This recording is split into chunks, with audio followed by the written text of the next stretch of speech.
The RemoteEyes Multiview Client is the Windows client program used for remote access to a RemoteEyes server or RE server system. The Multiview Client is always available for download on our website, remoteeyes.com. Just go to the Downloads page and find it under the Current Clients section.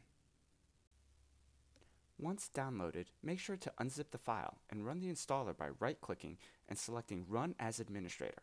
If it is not running as administrator, the client program can have issues working normally.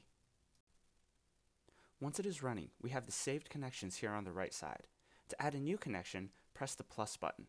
Type in your IP address port if it is different from the default 2999, and you have the option of saving your RE server login. Once saved, just select the connection entry and press the lightning bolt button. You should now have a live view of the cameras on your system. To disconnect, you can press the crossed out lightning bolt. If you ever need to edit a connection, you can use the pencil button here. To look up recorded clips on the server, use the film strip icon button. This searches the remote server you are connected to for clips.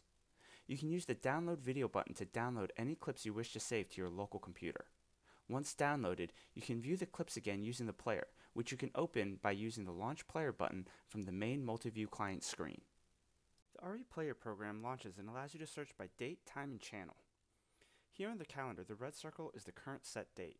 The blue circle is the selected date, and any dates in bold are on the system and can be searched for. Once you have completed a search, you can play clips back by double-clicking.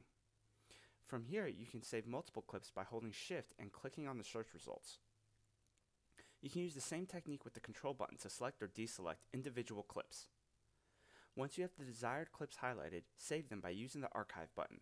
The difference between the Archive button and the Save button is that the Archive button will also save a copy of the player and everything necessary to play the clips back from another computer. If you use the Save button, the clips will save, but whomever is given the USB or CD may need additional assistance to successfully play them back. Thank you for watching the training video for RemoteEyes Multiview and the Player. For additional information and assistance, please contact technical support at support@remoteeyes.com.